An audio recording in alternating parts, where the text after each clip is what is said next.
Jonas froze when he saw the name Emily flashing on his phone screen at midnight.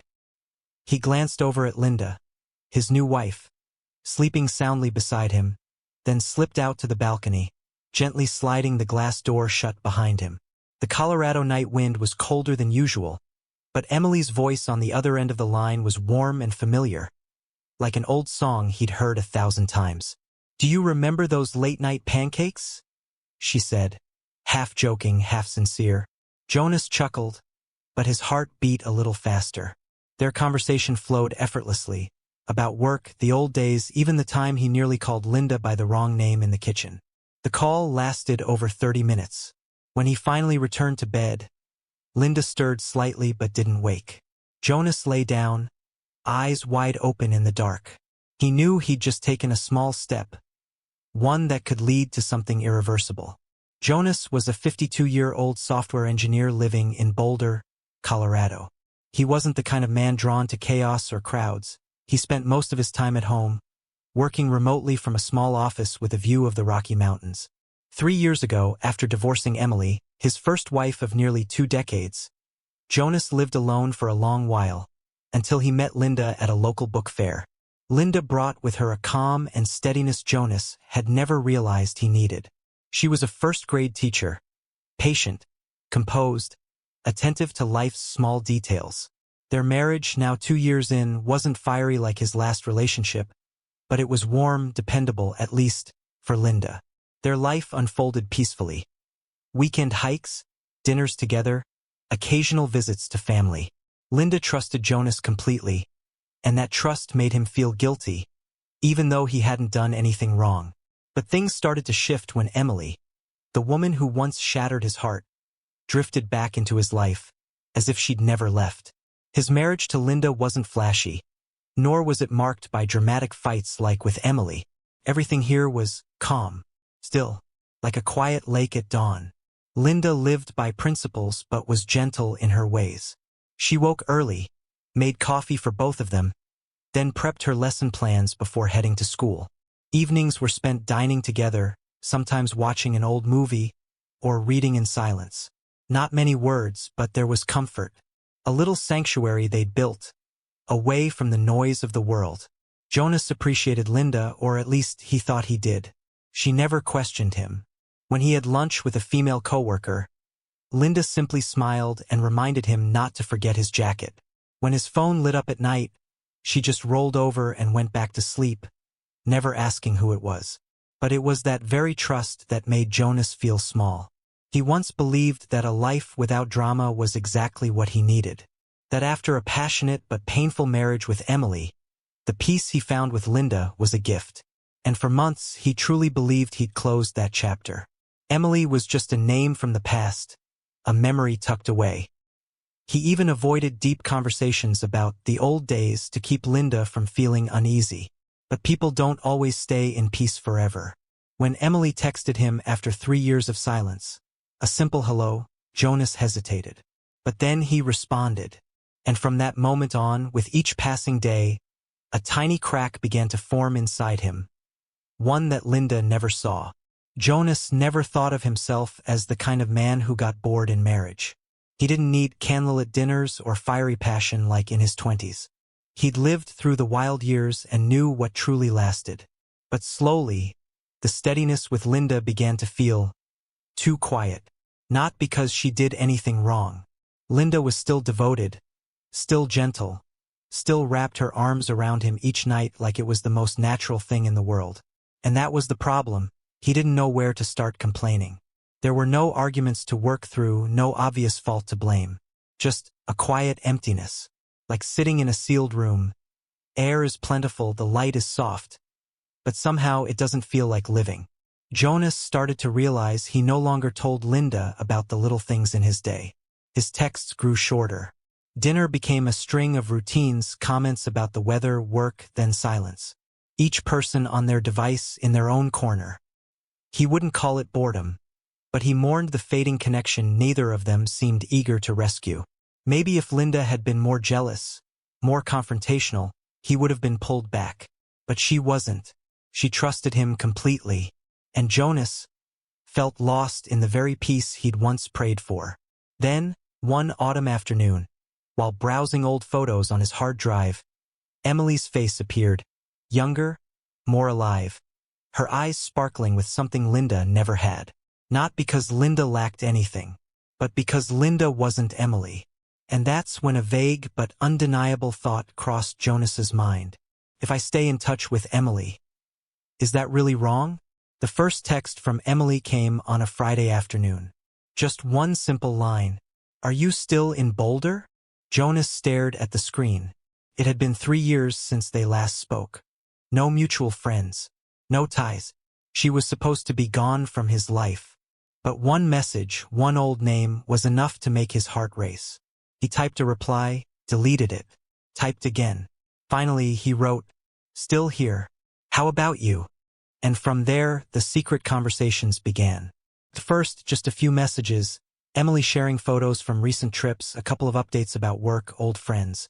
But soon, they turned into long, late-night phone calls after Linda had gone to bed. They reminisced about past arguments, passionate nights in their old Denver apartment, and all the things they might have done if they hadn't broken up. A month later, Emily mentioned she'd be in Colorado for a few days to visit her sister. And then she asked, almost innocently, "If you're free, want to grab lunch?" He hesitated, not because he didn't want to, but because he knew exactly what could happen. Still, he said yes. They met at a small diner in downtown Boulder, the same one they'd gone to years ago for Emily's birthday. Jonas spotted her the moment he walked in. Same soft brown curls, same eyes, though now with a touch more experience. She smiled, gently, but there was something in the way she looked at him that made his chest tighten. Not from pain but from longing, from regret. The lunch lasted longer than expected. They talked more than they thought they would, laughed more than they probably should have. And when Emily stood up to leave, she touched his hand. Just a brief moment, but enough for all the memories to come rushing back. Jonas drove home that day with the radio off. His mind echoed with just one question. If the feelings are still there, is that a sign to go back? After that meeting, Jonas was no longer fully present in his marriage. Linda remained the devoted wife. She still woke up early to make coffee, still planned weekend hikes, still asked about his day every evening with the routine tenderness of a couple in love. But in Jonas's mind, each of those familiar gestures was slowly being overshadowed by a ghost from the past. A ghost now coming back to life. Emily started texting him every morning. Not just the usual good morning, but messages that made his heart skip. "I dreamt about you last night. If we hadn't broken up back then, maybe now we'd." At first, Jonas tried to keep things friendly, but the line blurred before he even noticed. One day, he pulled over just to reply to a text from Emily, ignoring a missed call from Linda. Another night, he told Linda he was meeting an old client, when in truth, he was heading to a bar where Emily was waiting. His feelings were no longer clear. He loved Linda, or at least he had. She was gentle, steady, safe. But Emily made him feel alive. She challenged him, stirred up the parts of himself that had once dared, once burned, once leapt without looking, and once broke into pieces. Every time he talked to Emily, he felt 20 again. But afterward, coming home and seeing Linda folding a blanket or smiling at a rerun on TV, a silence grew in his chest. Not because he didn't love her, but because he was hiding something. What scared Jonas the most wasn't getting caught. It was the truth he couldn't deny. He didn't regret it. One evening, while Linda curled up against him on the couch, his phone buzzed. Jonas shifted quickly to hide the screen. A text. Just 2 words. "I miss."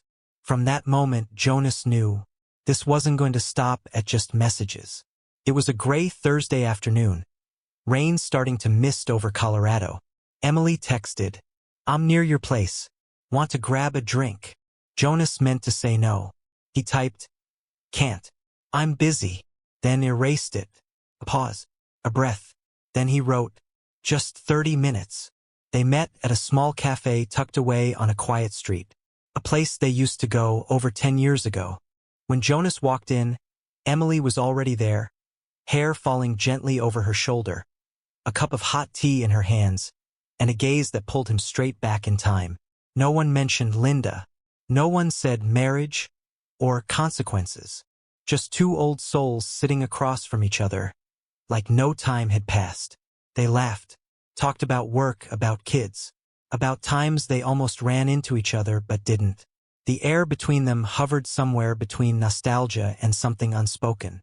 Afterward, Emily offered to drive him home. The rain had picked up, drumming on the windshield in rhythm.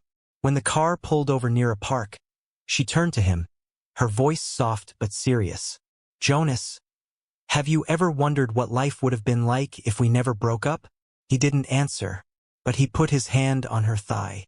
Everything after that happened fast, urgent, instinctual. Their kisses lost, their hands rushed, breaths heavy in the small, fogged-up car.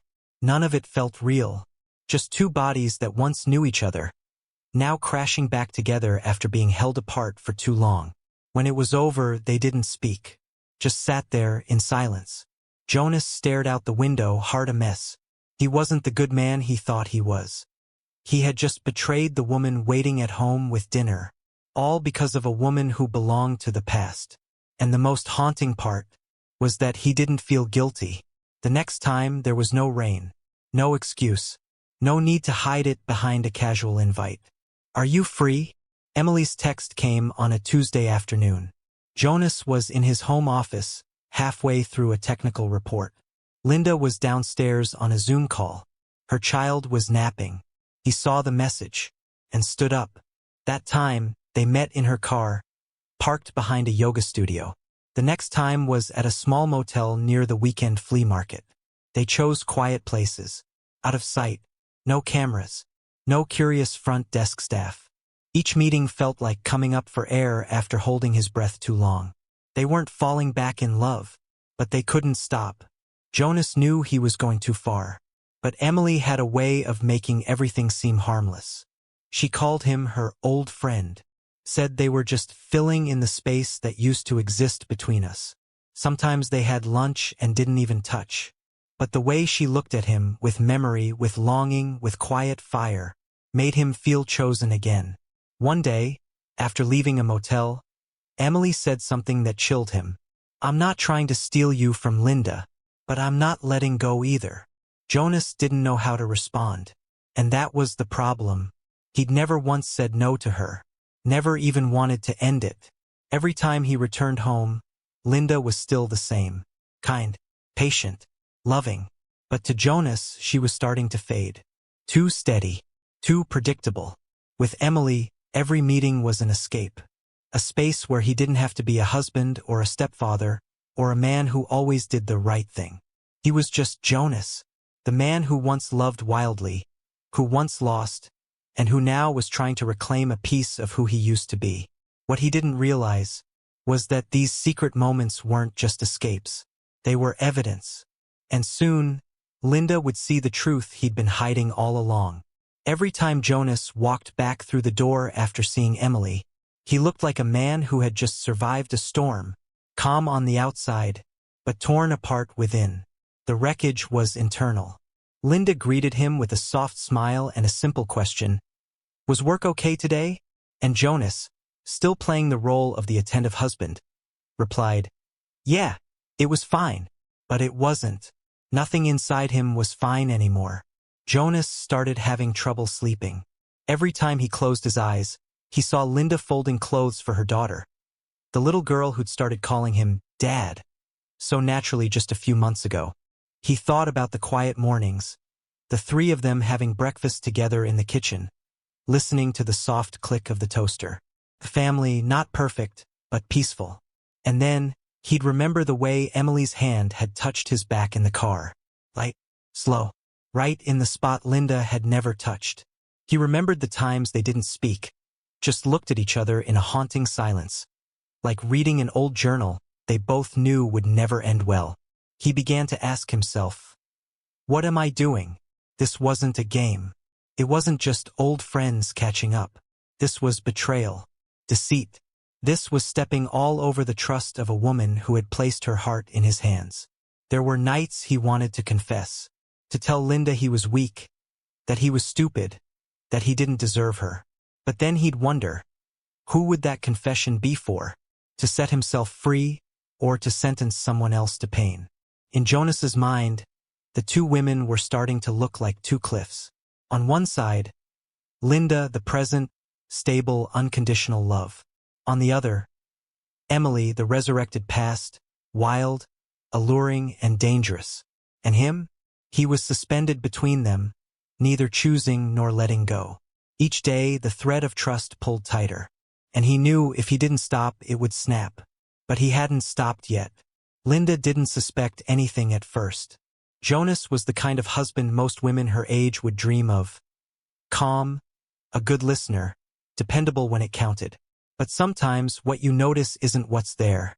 It's what's no longer there. First, it was the messages. Nothing explicit. Just changing schedules, an uptick in late meetings during the week.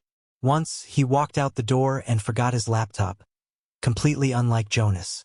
Linda had to run after him to return it. And when he turned back, she caught a flicker of panic in his eyes. Just a flash, but enough.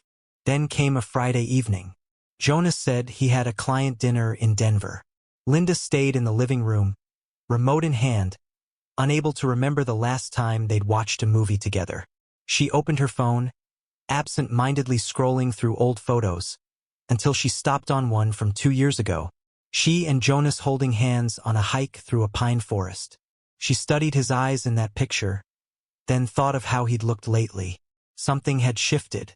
That night, when he got home, she asked simply, "So, who was the client today?"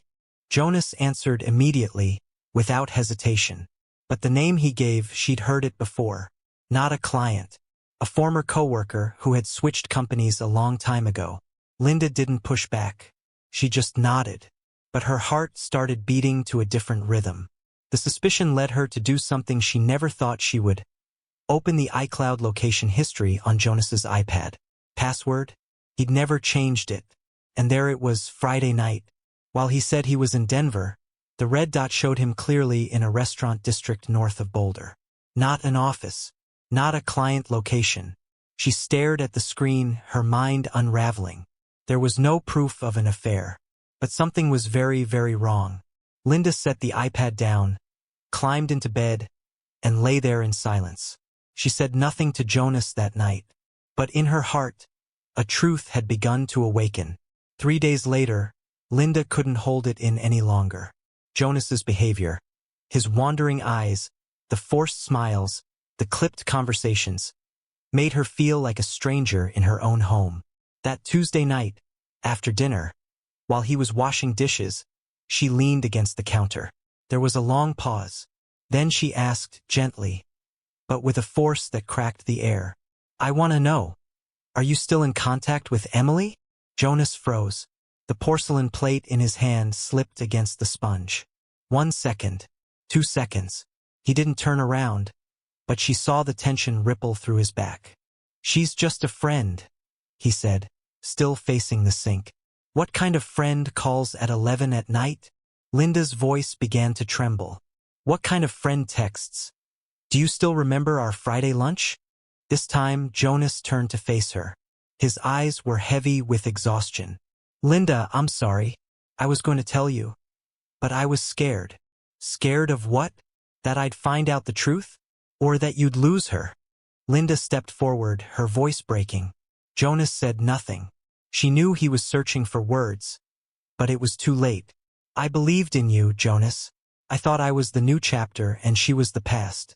But you," her voice cracked, "you kept writing the old story behind my back, while I thought we were living something real." Jonas sank into a chair, hands cradling his head. "It didn't mean anything. There's no love. Just familiarity. She gets me." Linda laughed bitterly. "And I don't? I live with you. I took care of your mother when she was sick. I was there when you had your knee surgery. But in the end, the person you went looking for wasn't your wife. It was your past." The air in the room thinned, as if someone had sucked the oxygen out. Jonas looked up, eyes red. "I messed up. I won't justify it. But I still love you." Linda shook her head. "That's not love, Jonas. Love isn't secretive. Love doesn't betray. Love doesn't shatter trust. She walked out of the kitchen, leaving him under the dim yellow light. Each step was a silent cut, deep, steady, unspoken. Linda didn't sleep that night. She lay motionless in bed, while Jonas took the sofa. The faint glow from the bedside lamp filtered through the curtains, casting blurred shadows on the ceiling. Just like her feelings now, vague, tangled, fading. She didn't cry anymore. Her tears had long dried up. What remained was a terrifying emptiness. Every memory of them. Hiking trips, moving into this house, cozy movie nights, was now tinged with betrayal. The next morning, Linda woke up early. She brewed a pot of coffee, but didn't drink it. She just sat there, staring out at the backyard. Their old dog, Max, came and sat beside her, resting his head near her feet. He looked up at her, as if he, too, understood that something was deeply, terribly wrong. When Jonas walked into the kitchen, he stopped cold. Neither of them spoke for several minutes. The only sounds were the soft hum of the air conditioner and the wind brushing against the porch outside. Linda spoke first. "I've been thinking all night. A lot." Jonas nodded, his fingers tightening slightly against the edge of the table. "I know I can forgive. I know I'm strong enough to do that. But the question is, do I want to?" He looked at her, his eyes quiet, like he was bracing for a verdict. "I don't want to live in a relationship where every time you pick up your phone, I wonder if it's Emily. I don't want to spend every lunch break you're not home guessing where you are and who you're with." She paused. Her voice, for the first time in days, was eerily calm. "Jonas, I love you. But I love myself too. And I can't stay in a place where trust has shattered like this." He leaned forward, about to say something, but she raised her hand to stop him. "There's no need to explain. I know you regret it, but regret doesn't fix everything." She stood up, grabbed her coat. "I'm going to stay with my mom for a while, to think, to heal. Maybe we'll see each other again. But not like this." Jonas didn't try to stop her. He just sat there, eyes heavy. As she stepped out the door, he whispered, "I'm sorry." She didn't turn around. Her hand tightened on the doorknob, and she walked away. Linda moved back into her mother's house on a Saturday morning, bringing only a small suitcase and their old dog, Max Evelyn. Her mother didn't ask many questions. She just held her daughter for a long time and set up the old bedroom, the one Linda used to sleep in when she was still a college student. There was no need for words. Everyone understood something had broken. At first, Linda did almost nothing. She didn't go to work. She didn't answer calls. She just wandered the small garden behind her mother's house. At first, the silence felt suffocating. But slowly, it became the space she needed to begin healing. She started journaling again, something she hadn't done since before she met Jonas. Each word on the page helped unravel the knots inside her. It was a way of speaking to herself, honestly, without judgment, without pretending to be strong.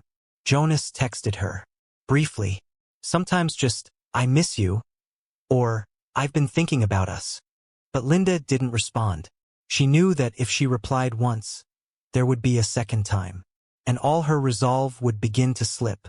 In the third week after leaving, Linda submitted a request for extended leave from work. She enrolled in an online photography course, something she'd always wanted to try but had never allowed herself the time. And during that time, she realized something important.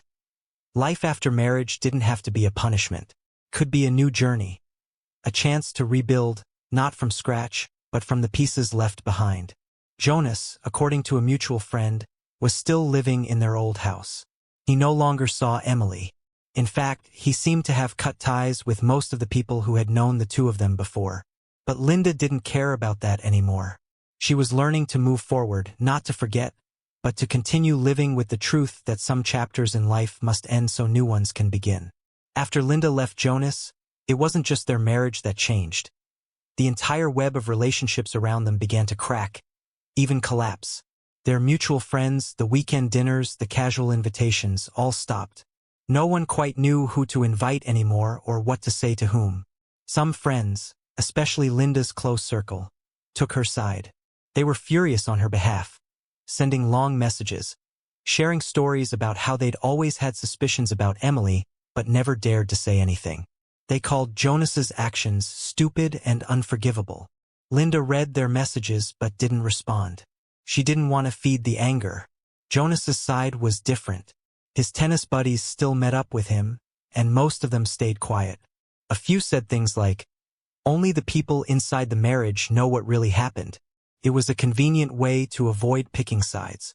Their families got pulled in too. Linda's mother firmly supported her daughter. She told Jonas in a short phone call, "You hurt my daughter once. You won't get the chance to do it again." She no longer wanted to see him at her doorstep. Jonas's mother, on the other hand, tried to keep the peace. She called Linda gently, saying, "Whatever happens, I just want you to be happy." Linda appreciated it but also felt a certain distance. The happiness her mother-in-law wished for her no longer had anything to do with Jonas. At work, Linda chose not to share too many details. Only a few close colleagues knew the real reason she had taken leave. They didn't pry, but their messages, "Let us know if you need anything," reminded her she wasn't completely alone. In a world that had once been built for two, Linda now had to learn how to stand on her own. Some relationships faded, others deepened. And maybe, just maybe, in that loss she learned to cherish the ones who stayed. In the early weeks after she left Jonas, Linda found herself in a silence she had never known. No more morning coffees for two. No more little notes from Jonas as he left for work. No more laughter, even if it had been forced, to keep the marriage from crumbling. At first, she wondered if she'd been too harsh. Was staying in touch with an ex, yes, crossing boundaries, really worth ending a 10-year marriage over? But the more she thought about it, the clearer it became. It wasn't just about infidelity. It was about choice. Jonas had chosen to keep Emily in his life. Quietly, persistently, secretly. Linda didn't leave because her husband had a moment of weakness. She left because he didn't tell her the truth when he still had the chance. One late afternoon, sitting on a park bench watching children play, Linda thought about all the years she had closed her eyes, tried to stay positive, told herself, every couple has their struggles. And now she knew. She realized, trust isn't something to be given unconditionally. It's something that needs to be nurtured and protected every single day. She also began to look inward. Maybe she had tried too hard to be a good wife, to the point where she forgot to ask herself, am I being loved the way I deserve? She started journaling again. Blank pages became the place where Linda poured out every emotion, from anger and regret to hope. She no longer cried every night, not because the pain had disappeared, but because her heart was learning how to live with it. Out of the wreckage, Linda discovered a costly but invaluable lesson. A relationship can't survive if you keep dragging the past along with you, whether it's a past with someone else or a past version of yourself. 2 years had passed since the day Linda walked away from the house in Boulder. Now, she lived in a small apartment in Denver, close to work and not far from her favorite coffee shop she visited on weekends. Everything was smaller, simpler, but to Linda it was hers, a space without lies. She worked for an interior design company that encouraged creativity and self-expression. Linda was no longer the woman standing quietly behind her husband at company events. She was the one leading presentations, pitching ideas, and managing her own projects. Jonas still lived in the old house, now just an echo of what once was. After Linda left, he had supposedly cut ties with Emily, or so he claimed. But Linda didn't care anymore. She had learned not to let the past steer her. She kept in touch with a few mutual friends, though most had drifted in different directions. Some quietly supported her. Others distanced themselves, not wanting to take sides. Linda didn't blame anyone. In the early days of solitude, she joined a small therapy group that met every Thursday. It was there she met other women, each carrying their own scars, but together, they healed. Recently, Linda had started dating again. Slowly. No pressure, no expectations. Just coffee dates and honest conversations. She wasn't chasing some grand idea of love. She simply wanted someone sincere, someone willing to walk beside her, step by step. Life wasn't perfect, but now it was hers. and that was enough. Linda no longer cried when she thought about the marriage that had ended. The sleepless nights filled with rage and confusion over the man she once loved. They were gone, like a summer storm passing through. What remained was silence. But this time it was the kind of silence that comes with letting go. There were moments when she looked back and wondered, could I have prevented all of this if I'd been firmer from the start? If she had set clearer boundaries with Emily, or trusted her instincts more? But she also reminded herself, not every ending is a failure. Some things fall apart simply so we can begin again, as a wiser, more grounded version of ourselves. Linda didn't regret trusting Jonas. What she regretted was that the trust hadn't been strong enough to keep them together. But from that brokenness, she learned how to trust herself again, and that was the greatest freedom of all. Sometimes, on quiet mornings in her new apartment, she would make herself a cup of coffee, play an old song they once loved, and smile. Not because she still loved him, but because she knew, finally, she had walked away on her own terms, with nothing holding her back. In the end, Linda came to understand something deceptively simple. Not every relationship from the past deserves to be kept, especially when you're stepping into an entirely new chapter. Jonas keeping Emily around as a close friend may have seemed harmless on the surface, but in truth, it had been a slow, silent fracture from the start.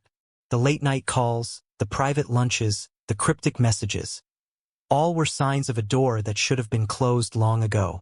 Because when someone hasn't truly let go of the past, the present can never be whole. Linda learned that boundaries in relationships aren't about control, they're about respect.